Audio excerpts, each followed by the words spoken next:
bahwa untuk taat syariah perlu perjuangan, kesungguhan, serta pengorbanan. Menggapai derajat takwa bukan jalan yang mudah, penuh godaan, rintangan, dan hambatan. Rasulullah Shallallahu Alaihi Wasallam bersabda, surga itu diliputi hal-hal yang tidak menyenangkan dan neraka diliputi syahwat. Hadis riwayat Tirmizi. Kesadaran ini akan melahirkan azam untuk mengerahkan segenap upaya demi melawan semua rintangan. Mereka akan kuat menahan haus dan lapar pada siang hari. Mereka berupaya keras untuk menaklukkan kantuk pada malam hari supaya bisa salat sunnah dan makan sahur. Mereka pun akan sanggup untuk istiqomah di jalan dakwah Islam sekalipun ancaman terus menghadang.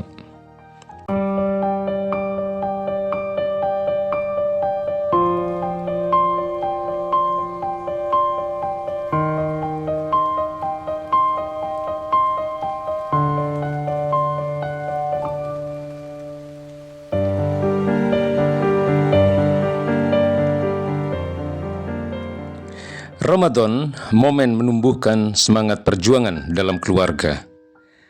Perjuangan adalah upaya sekuat tenaga untuk mewujudkan sebuah hasil yang terbaik. Ramadan, bulan perjuangan, bisa dimaknai sebagai upaya sekuat tenaga untuk menundukkan hawa nafsu. Tujuannya agar mampu menjalankan amaliyah Ramadan dengan sebaik-baiknya demi meraih takwa. Berjuang juga bisa dengan makna yang lebih luas, yakni berupaya sekuat tenaga agar Islam kafah tegak sebagai pengatur kehidupan manusia. Caranya dengan mengembalikan kembali daulah Islamiyah, sistem pemerintahan Islam yang diwariskan oleh Rasulullah Sallallahu Alaihi Wasallam dan dilanjutkan dalam wujud khilafah Islamiyah oleh para sahabat sebagai khalifah atau pengganti beliau. Ramadan adalah bulan perjuangan. Banyak peristiwa besar yang terjadi pada bulan suci ini. Pada bulan Ramadan tahun kedua Hijriah, Rasulullah Shallallahu Alaihi Wasallam memimpin perang Badar Al-Kubra. Pada bulan Ramadan juga terjadi peristiwa penaklukan kota Mekah atau Fathu Mekah. Tapi hari ini cengkraman kapitalisme, sekulerisme telah menjauhkan keluarga muslim dari gambaran ideal aktivitas selama Ramadan. Banyak di antaranya menjalani Ramadan hanya sebatas menahan haus dan lapar dan melaksanakan ritual tahunan. Inilah yang disabdakan Nabi Shallallahu Alaihi Wasallam, "Rubba shaimin laisa lahu min syiyamihi illal ju' wa rubba qaimin laisa lahu min qiyamihi illas sahar." Betapa banyak orang berpuasa tapi mereka hanya merasakan lapar saja. Betapa banyak orang yang bangun malam tapi mereka hanya merasakan begadang saja. Hadis riwayat Ibnu Majah. Salah satu tugas kita adalah mengembalikan semangat perjuangan umat, termasuk semangat juang dalam keluarga. Ramadan ibarat kawah candra di muka yang akan melahirkan para kader tangguh, pejuang yang siap untuk terjun ke medan pertempuran, menyuarakan kebenaran Islam, membela agamanya, serta berani untuk menghadapi siapapun yang menghalangi tegaknya risalah Rabb-Nya. Berikut adalah upaya-upaya yang harus dijalankan. Pertama, memahamkan keluarga tentang hakikat amaliyah Ramadan untuk mencapai takwa dengan makna yang hakiki, yakni menaati semua perintah Allah Subhanahu wa Ta'ala dan meninggalkan apapun yang Dia larang. Takwa tidak memisah-misahkan perintah dan tidak membeda-bedakan larangan. Semua aturan syariah mengikat setiap muslim. Melanggar ketentuannya akan berkonsekuensi siksa. Kedua, menjelaskan cakupan syariah. Risalah Islam yang diturunkan pada Rasulullah Shallallahu Alaihi Wasallam telah lengkap dan sempurna. Ajaran Islam mencakup seluruh aspek kehidupan, baik akidah, syariah maupun dakwah. Mengatur masalah makanan, pakaian, akhlak, dan ibadah mahdoh. Mengatur masalah jual beli, sewa menyewa, pernikahan, pemerintahan, jihad dan perang, serta aturan lainnya. Islam mengajarkan batasan aurat, rukun dan syarat sahnya salat, dan apa saja yang membatalkan puasa. Islam juga mengajarkan kewajiban mengangkat dan membaiat khalifah. Ketaatan pada syariah menjadi standar penentu apakah seseorang sukses menggapai takwa atau sebaliknya menjadi orang yang gagal dan celaka. Mustahil meraih takwa tanpa ketaatan kepada syariah. Ketiga, menanamkan kesadaran bahwa untuk taat syariah perlu perjuangan, kesungguhan, serta pengorbanan. Menggapai derajat takwa bukan jalan yang mudah, penuh godaan, rintangan, dan hambatan. Rasulullah Shallallahu Alaihi Wasallam bersabda, surga itu diliputi hal-hal yang tidak menyenangkan dan neraka diliputi syahwat. Hadis riwayat Tirmizi. Kesadaran ini akan melahirkan azam untuk mengerahkan segenap upaya demi melawan semua rintangan. Mereka akan kuat menahan haus dan lapar pada siang hari. Mereka berupaya keras untuk menaklukkan kantuk pada malam hari supaya bisa salat sunnah dan makan sahur. Mereka pun akan sanggup untuk istiqomah di jalan dakwah Islam sekalipun ancaman terus menghadang. Keempat, mengajak keluarga memahami realitas kehidupan sekarang. Berbagai kezaliman dan penderitaan menimpa umat akibat hukum Allah tidak diterapkan.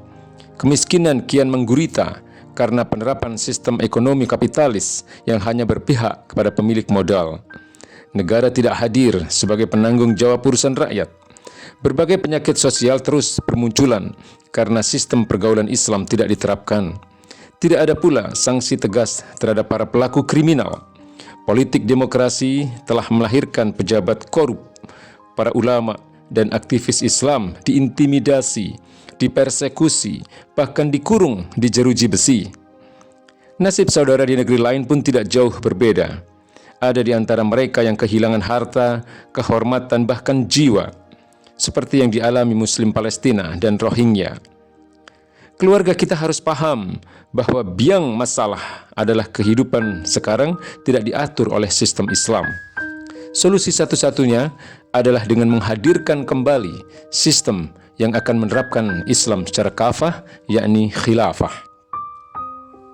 Pada saat itu akan hadir khalifah yang siap membela kehormatan rakyatnya sebagaimana ketegasan Khalifah Al-Mu'tasim Billah saat merespon seruan seorang muslimah dari Bani Hashim yang diganggu dan dilecehkan oleh orang Romawi. Kemudian beliau menurunkan puluhan ribu pasukan untuk menyerbu kota Amuriyah dalam rangka membela muslimah tersebut. Jauh sebelum itu Khalifah Abu Bakar sebagai sosok sahabat Rasulullah Sallallahu Alaihi Wasallam yang lemah lembut dan penyayang melakukan sikap tegas terhadap para pembangkang. Beliau mengerahkan pasukan untuk melawan sekelompok orang yang enggan terikat syariah, yakni tidak mau membayar zakat setelah Rasulullah Sallallahu Alaihi Wasallam wafat. Kelima, menggambarkan bentuk perjuangan yang harus dilakukan pada masa sekarang. Pemahaman ini harus gamblang disampaikan agar keluarga kita tidak keliru memahami realitas. Sekalipun penjajahan secara fisik sudah tidak ada di negeri ini, bukan berarti perjuangan sudah berakhir. Medan pertempuran fisik memang tidak di hadapan, namun serangan dan ancaman pemikiran terus digencarkan. Pemikiran moderasi, Islamofobia, dan monsterisasi khilafah tak henti-hentinya dimasifkan di tengah-tengah umat. Inilah medan pertempuran sekarang. Harus ada upaya untuk melawan serangan pemikiran ini. Umat harus disadarkan bahwa pemikiran-pemikiran tersebut merupakan upaya penyesatan yang akan menjauhkan umat dari pelaksanaan Islam secara kafah. Kezaliman penguasa sungguh kasat mata. Dalam kondisi ini butuh para pejuang yang berani menasihati mereka. Rasulullah Sallallahu Alaihi Wasallam bersabda, "Afdalul jihad kalimatu adlin inda sultanin jair." Jihad yang paling utama ialah mengatakan kebenaran di hadapan penguasa yang zalim. Hadis riwayat Abu Dawud. Keenam, menggiatkan kajian ilmu. Ilmu ibarat cahaya. Dengan keberadaannya kita bisa membedakan mana yang benar dan mana yang salah. Kita mampu memilih perbuatan mana yang harus dilakukan dan mana yang mesti ditinggalkan. Bulan Ramadan adalah waktu yang tepat untuk memperbanyak kajian ilmu. Waktu bersama keluarga pun relatif tersedia, seperti selepas makan sahur, jelang salat subuh, waktu sambil menunggu adzan maghrib, ketika buka puasa, dan menjelang salat tarawih. Dorongan ingin mendapatkan pahala lebih akan mendorong hadir dalam kajian. apalagi jika memahami keutamaan meraih ilmu akan memudahkan kita menuju surga. Rasulullah Shallallahu Alaihi Wasallam bersabda, "Man salaka tariqan yaltamisu fihi ilman, sahalallahu lahu tariqan ilal jannah." Siapa yang menempuh jalan untuk mencari ilmu, Allah akan memudahkan bagi dirinya jalan ke surga. Hadis riwayat Muslim. Apalagi di antara doa-doa yang dilantunkan di sepanjang Ramadan adalah doa mohon surga dan diselamatkan dari azab neraka. Allahumma inna nas'aluka ridhaka wal jannah wa na'udzubika min sakhatika wan nar. Ya Allah, kami memohon kepadamu ridhomu dan surga, dan kami berlindung kepadamu dari kemurkaanmu dan neraka. Ketujuh, banyak menyampaikan kisah-kisah perjuangan Rasulullah Shallallahu Alaihi Wasallam, para sahabat, serta para ulama dan aktivis pejuang Islam. Kisahnya akan menjadi inspirasi dan memberikan motivasi bagi keluarga kita dalam mengokohkan semangat juang. Kedelapan, orang tua harus menjadi contoh nyata bagi anak-anaknya. Orang tua harus berada di garda depan barisan pejuang. Dengan itu akan tergambar nyata pada anak bahwa Ramadan bulan perjuangan, bukan sebatas slogan, namun betul-betul dibuktikan. Kesembilan, berdoa pada Allah Subhanahu wa Ta'ala agar kita dan keluarga termasuk hambanya yang istiqomah di jalan perjuangan.